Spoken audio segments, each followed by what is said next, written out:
Läti poolelt siis avab skoori nende lätlasest keskmängija Ronald Sakis. Hammonds.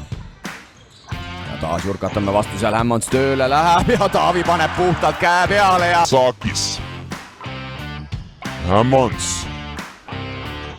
Ja taas jurkatame vastu seal, Hammonds tööle läheb ja Taavi paneb puhtalt käe peale ja... Seitse söötu. Harris. Ja seal pallikaotus ei ole kaugel, aga lõpuks hoopis Sakis vajutab ülevalt alla.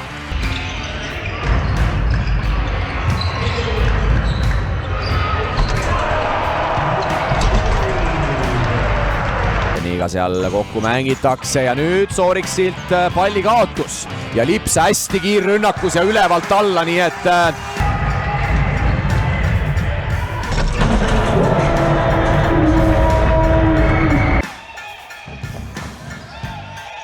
Vene.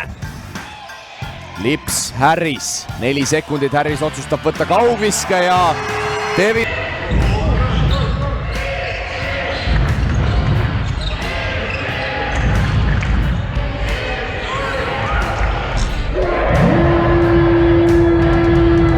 Aga ründelaud tuleb Jörgen Rikbergile. Jookseb seal Rikberg veidi sõlme, nüüd vaid 5 sekundit ja no nüüd Laane omakorda arutab ikkagi.